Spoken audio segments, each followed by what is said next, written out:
Welcome to Gyankata YouTube channel. Gyankata YouTube channel पर आपका हार्दिक स्वागत है।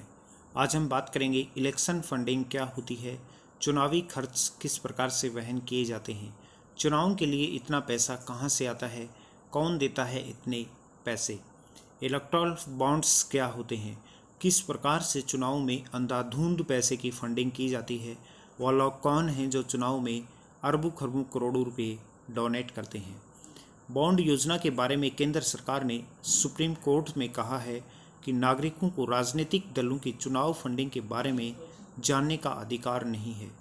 अर्थात जो पार्टियां होती हैं राजनीतिक, उनको बहुत बड़े स्तर पर फंडिंग की जाती है, लेकिन किसी भी व्यक्ति का अधिकार नहीं है उस फंडिंग के बारे में जानने का कि आखिरकार इतना पैसा कहां से आया, किसने दिया। यह योजना राजनीतिक दलों को गुमनाम दान की सुविधा देती है। इसका मतलब है कि राजनीतिक पार्टियां गुमनाम दान भी लेती हैं, अर्थात कोई व्यक्ति ये घोषणा भी नहीं करता है कि मैंने इस पार्टी को इतना पैसा दिया है, लेकिन बहुत ज़्यादा डोनेट किया जाता है, बहुत ज़्यादा लोग पैसे देते हैं और उनका नाम भी डिक्लेयर नहीं होता।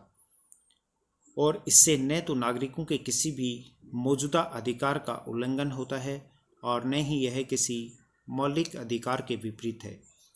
केंद्र की ओर से attorney general AG R Venkataramani ने चुनावी बॉन्ड की वैधता को चुनौती देने वाली याचिकाओं पर जवाब में यह तर्क दिया और इन याचिकाओं पर चीफ जस्टिस डीवाई चंद्रचूड़ की अगुवाई में 5 जजों की संविधान बेंच में मंगलवार से सुनवाई होगी।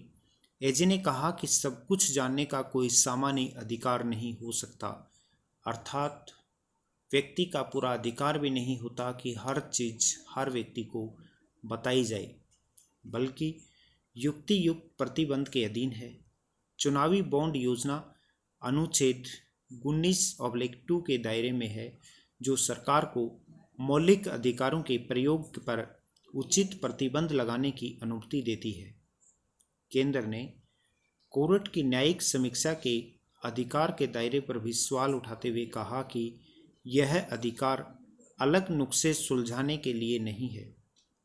किसी उम्मीदवार के आपराधिक इतिहास को जानने के अधिकार की तुलना चुनावी बॉन्ड मामले से नहीं की जा सकती। अर्थात चुनाव में जो फंडिंग होती है वो पैसा कहाँ से आता है, किसने डोनेट किया है, किसने वो अनुदान किया है, ये हर व्यक्ति को जानना कोई ज़रूरी नहीं होता। इसीलिए पता भी नहीं लगता कि चुनाव में कितने करोड़ों रुपए खर्च होते हैं, लेकिन पता नहीं लग पाता कि वो पैसा कहाँ से आया है। ये था आज का अपना बहुत इम्पोर्टेंट टॉपिक।